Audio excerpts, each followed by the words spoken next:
और हमारी तरफ से जवाबी हमले में क्या हुआ। इंडियन बॉर्डर फ्लीट में सस्पेंड किया जा रहा है। छोड़ने का आदेश दिया गया। जितने पाकिस्तानी नागरिक भारत में रह रहे थे, Security forces have demolished 3 more houses. Bharat के खिलाफ हेट फैला रहे पाकिस्तान के जो तमाम यूट्यूब चैनल्स हैं उनको भी बैन किया गया।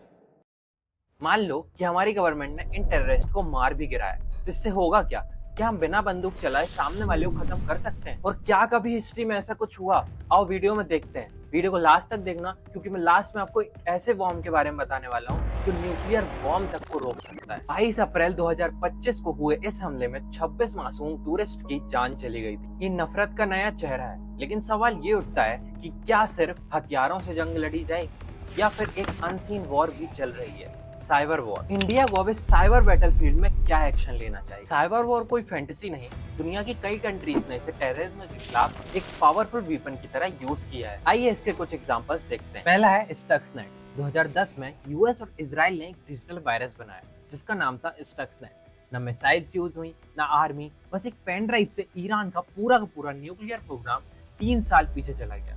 प्रिसीजन साइबर अटैक था, बिना सिविल कैजुअलिटी के। ऐसे ही इंडिया टीआरएफ के सर्वर्स, कम्युनिकेशन एप्स और फंडिंग चेन्स को साइलेंटली डिस्ट्रॉय कर सकता है without firing a single bullet. Second one is India Pakistan cyber जंग। पाकिस्तान और इंडिया के बीच में ये साइबर वॉर 90 से ही चली आ रही है, जिसमें कई बार पाकिस्तान के हैकर्स ने इंडियन वेबसाइट्स को हैक किया है और कई बार इंडियन हैकर्स ने पाकिस्तान की वेबसाइट्स को हैक किया है। जिसमें 1999 में इंडियन हैकर्स ने 36 गवर्नमेंट वेबसाइट्स को हैक किया था, वो भी पाकिस्तान। अभी भी इंडियन हैकर्स टीआरएफ जैसे टेरर ग्रुप्स के फंडिंग नेटवर्क, हवाला सिस्टम्स और इनक्रिप्टेड चैट्स को अब रियल टारगेट बना सकते हैं। Third one is US versus ISIS. 2016 से 2019 तक यूएस ने एक सीक्रेट साइबर ऑपरेशन चलाया, operation glowing symphony.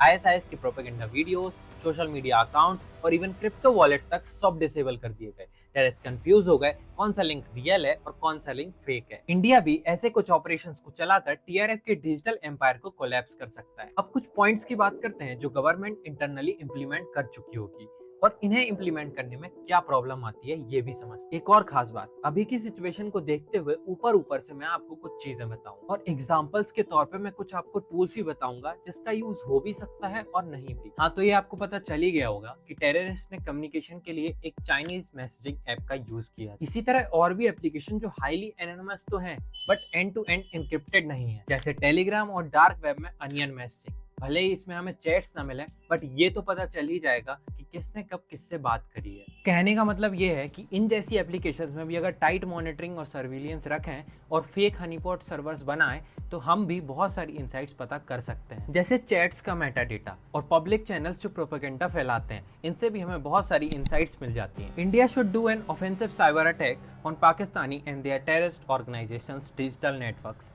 Anti-arrow, Metasploit जैसे टूल से 0 डे अटैक करके उनके सर्वर्स में घुस सकते हैं, जिसके जरिए हम पाकिस्तान को डिप्लोमेटिकली बहुत डाउन कर सकते हैं। इस अटैक से हमें बहुत सी चीजें पता चल सकती हैं, जैसे कि their connections, their future plans and the armoury details. जैसे यूक्रेन ने रशियन सर्वर्स को हैक किया था। इसी के साथ हमारे गवर्नमेंट को डिफेंस साइड भी ध्यान देना पड़ेगा, जैसे कि हमारे डिफेंस नेटवर्क को स्ट्रॉन्ग करना पड़ेगा। कश्मीर के टूरिज्म एप्लीकेशंस को सिक्योर करके रखना बहुत जरूरी है। इस अटैक के बाद कश्मीर के टूरिज्म में बहुत बड़ा ताला लग चुका है। जहां हमारे ही लोग कश्मीर को नॉट सेफ का टैग लगा रहे हैं, वहां पाकिस्तान में ऐसी रील्स वायरल हो रही हैं। क्या है इसका मतलब? अटैक के 1 हफ्ते बाद तक बहुत गर्मा गर्मी रहती है। इसके बाद से कुछ ऐसी रील्स को वायरल किया जाता है जिससे कि माहौल ठंडा होने लगता है और लोग मेन मुद्दे से भटक कर कहीं और ही ध्यान देने लगते हैं। तो यहाँ पर हमारी गवर्नमेंट बॉटनेट का यूज कर सकती है हमारे टूरिज्म को प्रमोट करने के लिए, जिससे हमारे टूरिज्म में इससे कोई फर्क ना पड़े और जो कश्मीर के लोकल्स हैं वो मजबूरी में कोई और गलत कदम ना उठाएं। मीम पेजेस को सप्रेस करना चाहिए, जिससे कि विक्टिम्स की एक्चुअल स्टोरी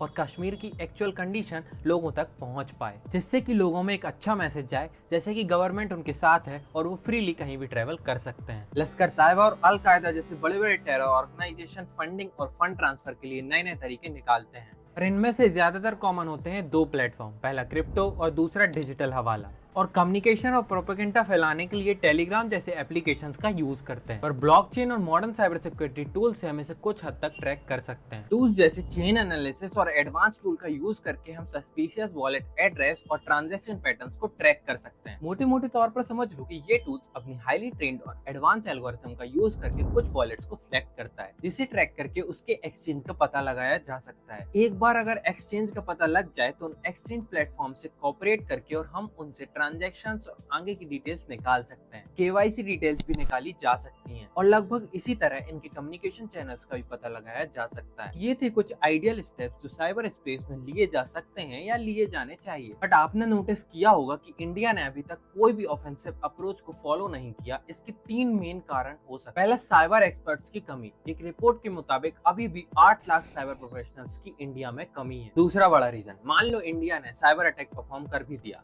तो उसके रिस्पॉन्स में सामने वाली कंट्री काउंटर अटैक परफॉर्म करेगी, और उस केस में क्या हमारी वेबसाइट्स, क्या हमारे banking servers, government website safe हैं? तो एक रिपोर्ट के मुताबिक इंडिया में से 24% की सिस्टम सेफ है। And last, geopolitical reasons. India US, Europe और एशियन एलाइज के साथ डिफेंस डील में है जो साइबर अटैक को रिस्की मानते हैं। इसके अलावा साइबर अटैक से इंडिया की डेमोक्रेटिक इमेज में दाग भी लग सकता है, इसलिए इंडिया डायरेक्ट अटैक की जगह डिप्लोमेटिक मूव्स ज्यादा प्रेफर करती है। ये तो हो गई गवर्नमेंट की बात, बट हम क्या कर सकते हैं? वैसे तो पाकिस्तानी पेजेस और पाकिस्तानी इन्फ्लुएंसर्स को इंडिया ने बैन कर दिया है, बट फिर भी अगर तुम्हें कोई ऐसा पेज मिलता है जो मिसलीडिंग इन्फॉर्मेशन, फेक इन्फॉर्मेशन फैला रहा है इंडिया के खिलाफ, तो सबसे पहले तो उसको रिपोर्ट करो और रिपोर्ट कराओ। सबसे पहले उसको बैन होना चाहिए। इसके बाद हमारे कश्मीर के टूरिज्म को प्रमोट करो। दैट मीन्स कि उसकी पोस्ट में, उसकी रील्स में एंगेजमेंट बढ़ाओ, जिससे कि वो ज्यादा से ज्यादा वायरल हो पाए और ज्यादा से ज्यादा लोग कश्मीर तक जा पाए, जिससे कश्मीर के लोकल्स को ज्यादा से ज्यादा रोजगार मिल पाए। इसी के साथ इस वीडियो को भी दबा के शेयर करो, सबके पास पहुंचा दो, जिससे ज्यादा से ज्यादा लोगों तक ये वीडियो पहुंच पाए और उनको इस बारे में नॉलेज हो पाए।